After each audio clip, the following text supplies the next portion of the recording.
Okay. Hi, Owen. How are you? I'm good, thank you. I'm very well. It's nice to be back in America.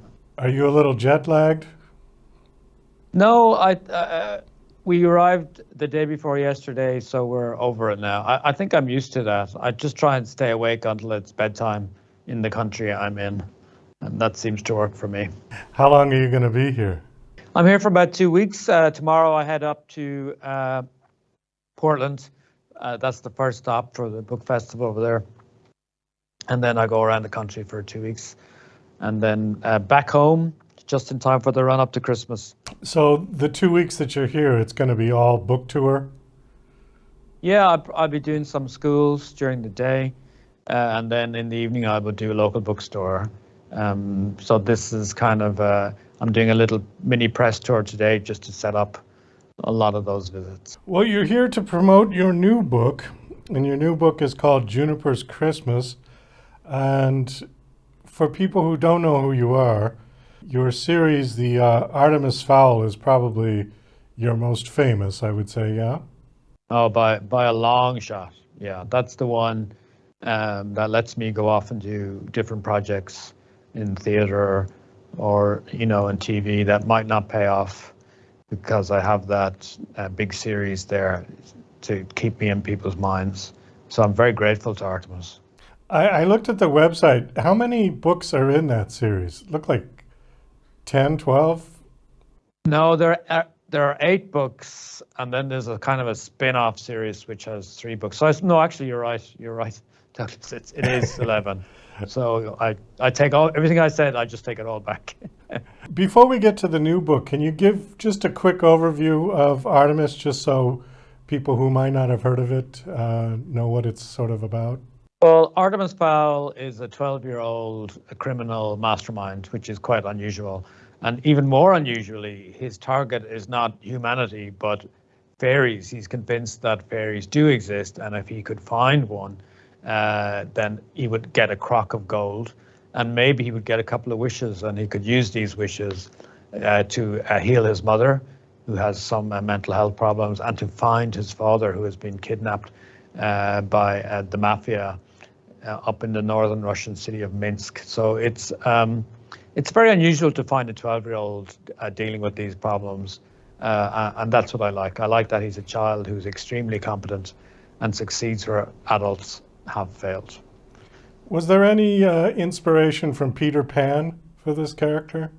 Well, actually, there was from Peter Pan, but it was more from Captain Hook. I really liked Captain Hook in that he was this dastardly mean guy, but he had amazing manners, and he thought that was so important. And Artemis is a little bit like that. I think if Artemis is like if Dr. Moriarty from the Sherlock Holmes books was 12. Like he's very interested in outlandish schemes, and he never does anything the easy way. It always has to be a complicated plan. But also, he's very well mannered and he's impeccably dressed. So I'd say, yeah, I'd say he was more inspired by Dr. Moriarty. But I do love Captain Hook as well. So it would be a little mixture of both of those. So, Juniper's Christmas, is there any crossover with Artemis, or is it No, completely separate? no, it's a completely separate universe. I think the crossover would be the writing style, which is mine. And initially, I maybe tried to differentiate that a little bit, but I soon conformed to my own norms, and so it's a lot of humor, very fast-paced, nice adventure, a lot of interesting characters, some of them quite exotic and unusual. Uh, and I think once you get into it, hopefully you'll just be dragged along by the speed of the adventure.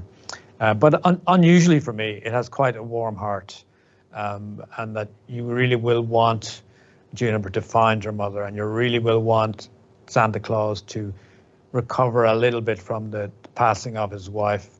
So you'll be rooting for the characters in a way you might not have been with Artemis Fowl, because he was such a nasty piece of work some of the time.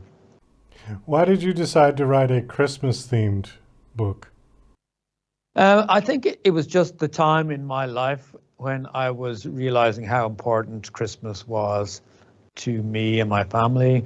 My mom had just passed away, and we had always gathered around her fireplace at Christmas. And when she was gone, we realized we didn't have that draw to our hometown, that we could very easily have just all gone our own ways. But we didn't. We made the effort because we knew, I think that's mum would have liked that. So a lot of us still gathered together.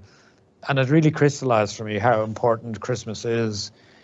Even just from that point of view, it makes you consider your schedule, and it makes you put aside what you'd like to do maybe and do what you know you should do, just out of human decency. So when I started to think like that, I thought, well, what if Santa Claus thought a bit like I used to and was a bit of a curmudgeon and stopped being the beacon of hope? What effect would that have? And that's where Juniper came from. Do you have children? Young children?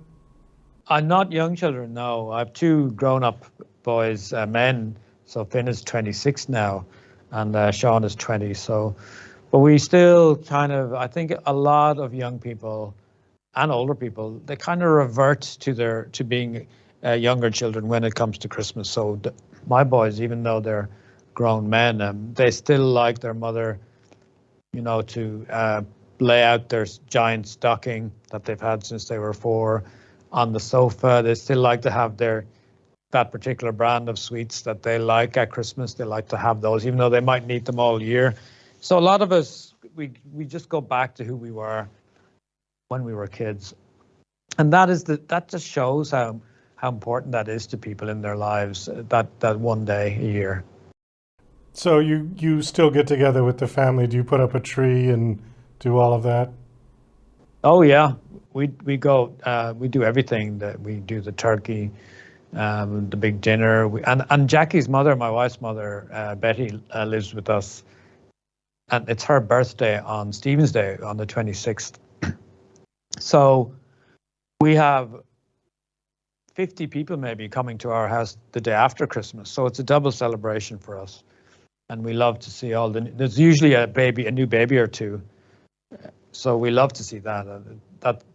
So yeah, I've grown from someone who kind of tolerated Christmas and who didn't really want to put up decorations, and I've completely turned into a person who has a Christmas jumper and wears the paper hat all day and sings the carols with. So I'm exactly the person I would have had no time for 15 years ago, and I'm very happy to be that person.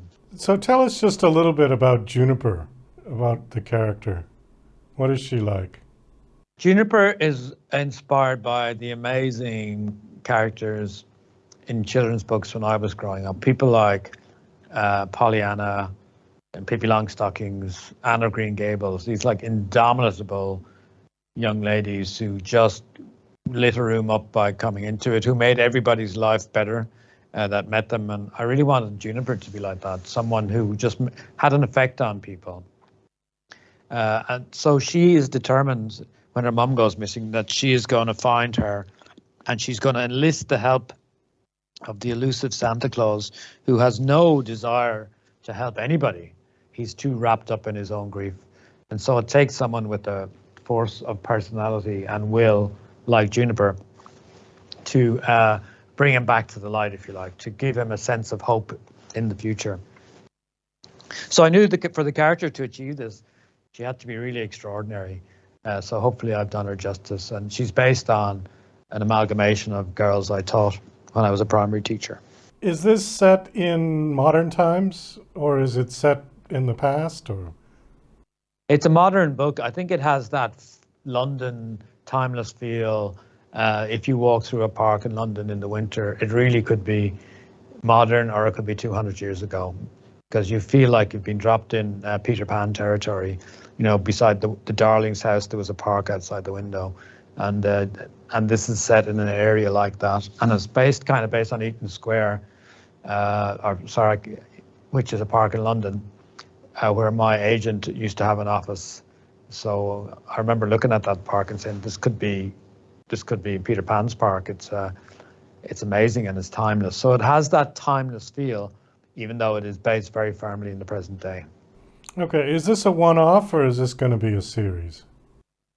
At the moment, it's a one-off, but if people really take to it, because since I've started doing interviews, and since I've started visiting schools, people are asking for more. So I've started to think about that. And so if it goes well and if people like it, then definitely it could be. But at the moment, I think it's a one-off.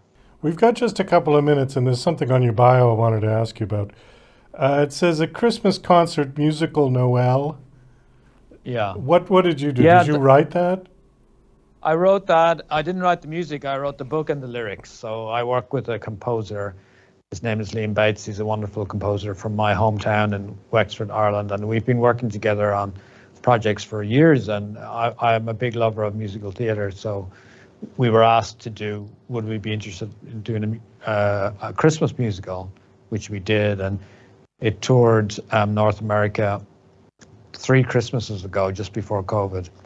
And then, of course, it was like every other show in rotation. It was just shut down by COVID, and we're hoping to get it back out again for Christmas 2024. Okay, there's no Artemis characters in that, right? No, it's actually some of the Juniper characters came out of that. So I had a few characters who I felt there was a story in them who weren't maybe the main characters in the musical. So I brought them back again for Juniper. But no, it's not an Artemis story. Well, I think on that we're going to wind this down. Thank you so much for coming on. And last question, do you have a website that you want to give out? Sure, yeah, it's just owencolfer.com, or I'm on Instagram. That's where I suppose I put posts up most days. But Eoin Colfer has a lot of videos. It has some interviews. So if you want to learn anything about me or the books, that's the place to go. Okay, actually, and Juniper's Christmas is out. It's been released. Yep, it's just released, available in all good bookstores and some medium ones. Okay. Well, Owen, it was nice meeting you, and best of luck You with your too. book tour and with the book. Thanks very much. Nice talking to you.